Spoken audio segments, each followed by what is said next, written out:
Welcome to the Business Spotlight series. My name is Kay Cote, and I am your podcast host of today's episode. And today I have Kevin Vaughan, president of Tavco, with me. We're going to be sharing about his journey to business ownership, his maybe some challenges that he's faced along the way, and to give you that inside scoop to what it's like to own and operate a business. Again, if this is your first time on our channel, be sure to like and subscribe to get notifications when we drop episodes like this. Welcome, Kevin. It's so great to have you on the show today. Thank you very much, Kay. I appreciate the invite to be here. Of course. Well, I'd love to dive in. Share just a little bit about yourself. Well, the company's been around for 40 years. I've been around for 25 years of that. It's a family business for me. My father was the founder and kind of started off with humble beginnings in 1984. And a lot has changed, over the course of time. When the company started out, it was really just a repair service for a technology that doesn't even exist anymore. And that is diazo blue line. So that's how they used to reproduce like construction drawings back in the day. And it was a really kind of a archaic, dirty process. It had special paper and ammonia vapor and all that. But we've definitely transitioned way past that into a lot of new technologies, continuing to serve that same market that we've been involved in for, since the beginning. Oh, definitely. And so when did you take over? When did you move into the president role? So that's actually relatively new. It was the end of last year where we just kind of had a transition where I slid into the president position. But to be honest, I've been the vice president for the past 7 years. So in a lot of ways, my job hasn't changed a whole lot. I'm still doing a lot of the same core functions. It's just, added responsibility now. Okay. And you said you've been around for 40 years. That's incredible. I'd like to share, like, what's your team look like? How many team members do you have? Are you growing? So we're still relatively small, and we're able to cover a lot of ground through new technologies, and we've gotten into e-commerce and are able to drop ship a lot of product, and we do that coast to coast. There are six of us on the team, and we're based in Central Texas, so in Hutto, just outside of Austin. But we cover directly, the major markets in Texas, including Austin, surrounding areas, Houston, San Antonio, Corpus Christi. We'll, get up into Waco, and we do a little bit of business in the Dallas and Fort Worth area, but that's pretty saturated. So we don't spend a lot of time going up there, but the other areas we're in all the time. Oh, wonderful. And looking at kind of where you're looking to grow into the next, say the next year, where do you see the company going? So a lot of it is going to be the expansion of the technologies that we offer. So just kind of a brief synopsis of what Tavco is. We're an independent reseller of some of the top brands of technologies that are used historically by architects, engineers, and construction companies. So that's where, we got into the reproduction of the large format plans. That's segued into a lot of, digital large format printing and scanning solutions. But we've also added on like digital 3D capture. So we're a authorized provider of Matterport solutions. So if you think about, you've been to one of those realty websites where you get like the tour through the house, kind of like a Google Streets view. So we, offer the cameras and the platform to do that type of digital capture and scanning. So that tends to be a growing area because there's a lot of integration paths into other existing technologies, for instance, like Procore or Autodesk Cloud, where you can tie those twins into those existing workflows and those existing plans that companies are Mm. working with.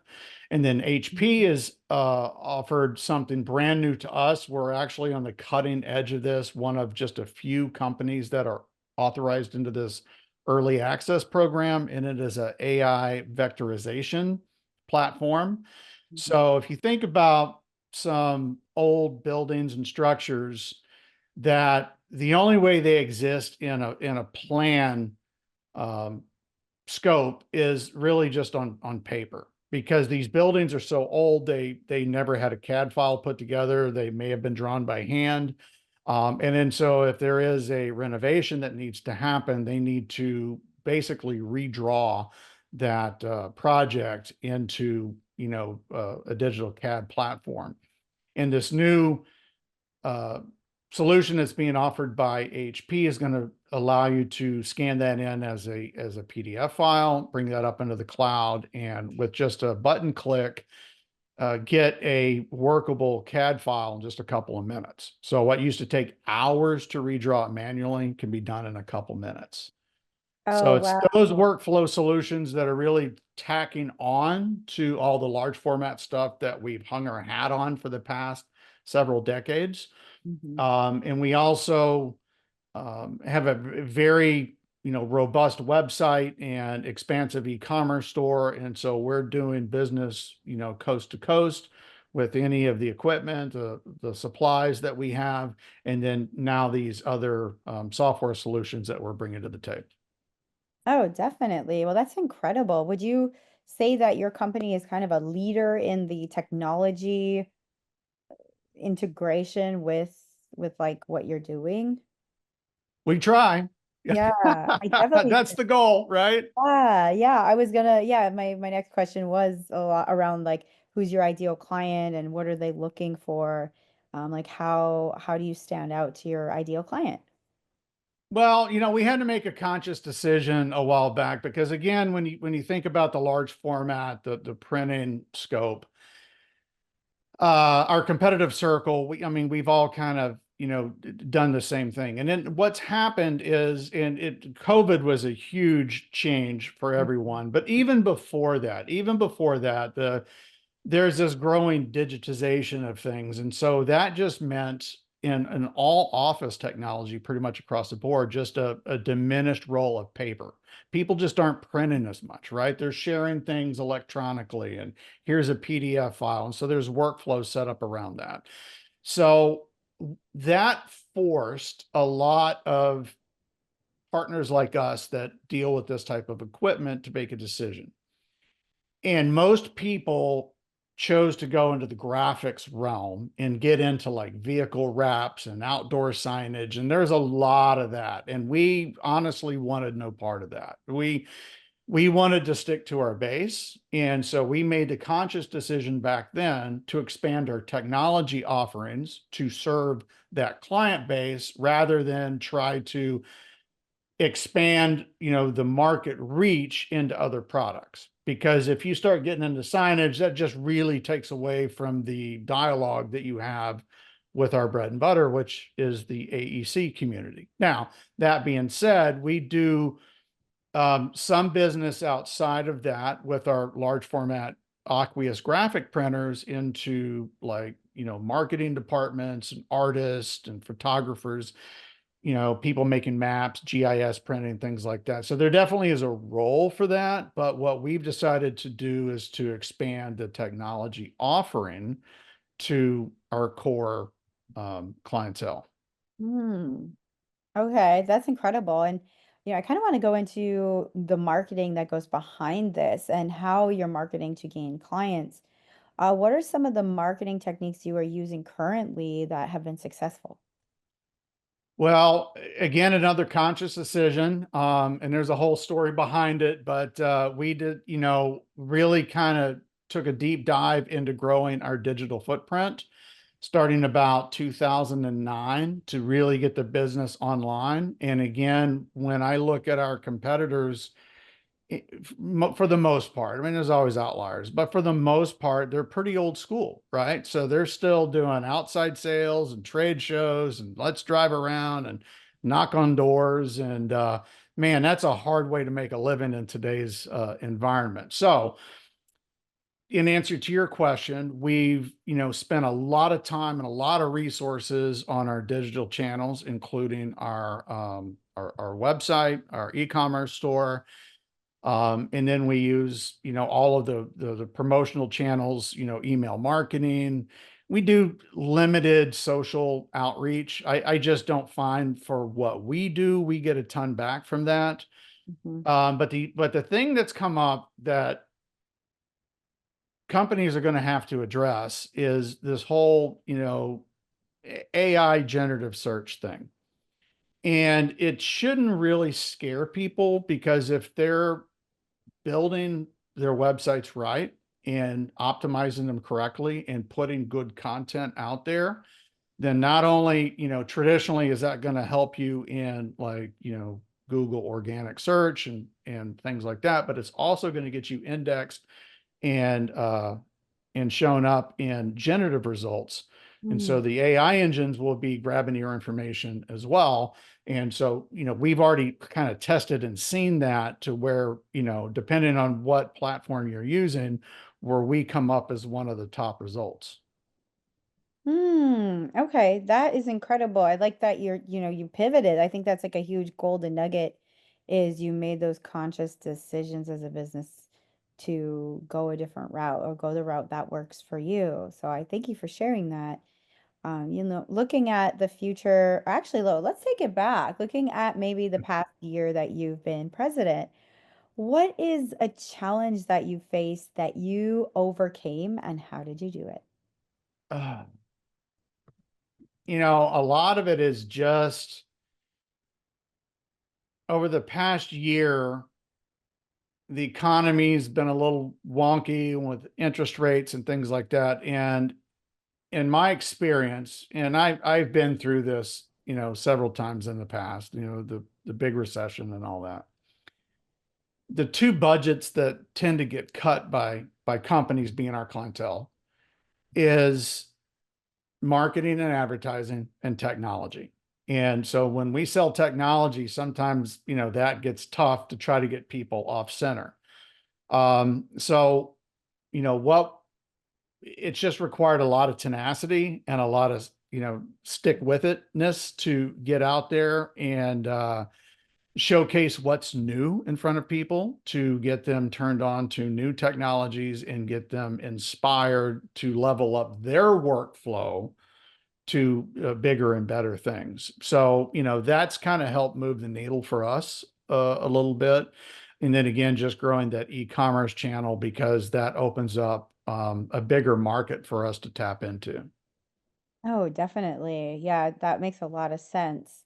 Kind of looking at your team, um, as a leader of your team, how do you see, like, how would you define your leadership style in your team? So my leadership style, I would consider, very collaborative.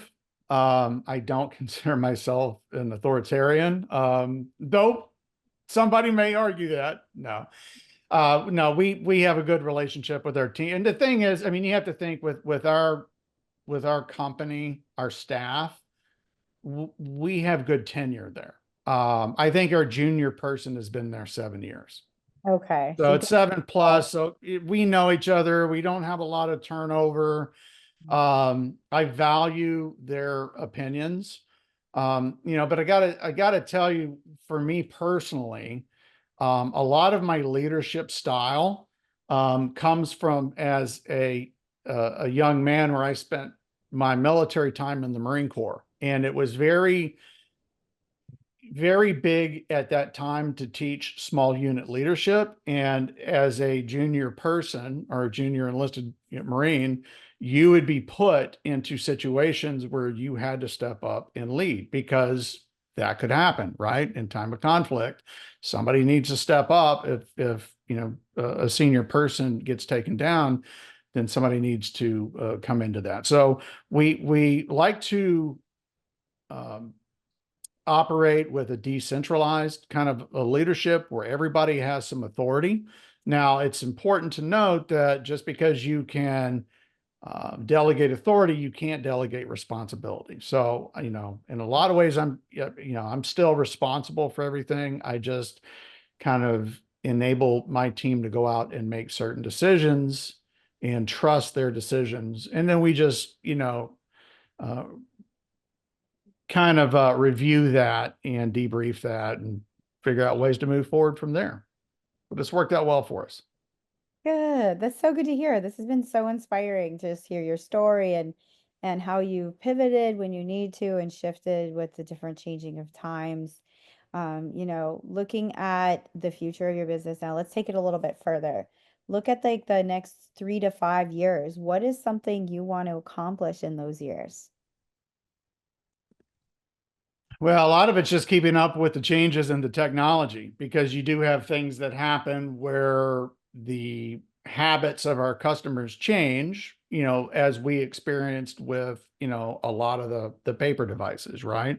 So we want to grow into the other technology channels, the 3D imaging and some of this AI vectorization, these other AI tools that are going to be rolled out. HP, we're an authorized HP partner, and they are created this entire platform they're calling Build Workspace that's going to be outfitted with a bunch of different tools for documentation, for communication and collaboration. And so this AI Vectorize is just kind of the first part of that. That's what they're really kind of going to market with. So I see a lot of runway ahead for us on, along that channel to bring in those new technologies as they come along. And definitely. So, what are some of the things that you're doing to make sure to keep up with those times as it's shifting and growing? Just keep the finger on the pulse. A lot of it has to do with talking with our clients and what they're hearing, what they're seeing changes in their workflow. But then I spent a lot of time networking and doing our vendor relations.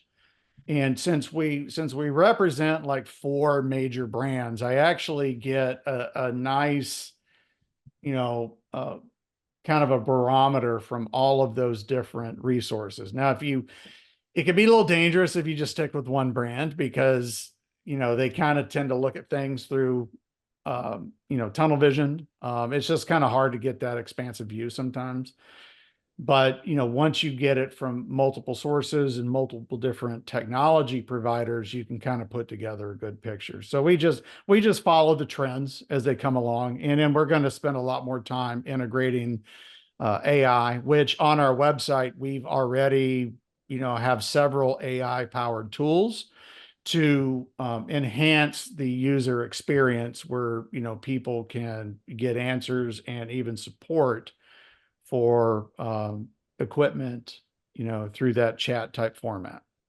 Definitely. Well, I love the embrace and like going, embracing the technology as we go into that season for sure.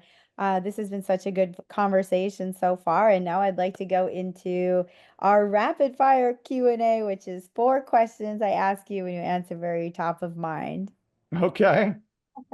All right, question number 1 is what is the key to success for you? Staying client focused. Mm, solid. And what is a piece of advice you have for other business owners? Invest in your digital marketing and don't be afraid of AI. Embrace it. Mm. Number 3 is what is a piece of content? It could be a book, a podcast, something that you've taken in. What do you mean taken in?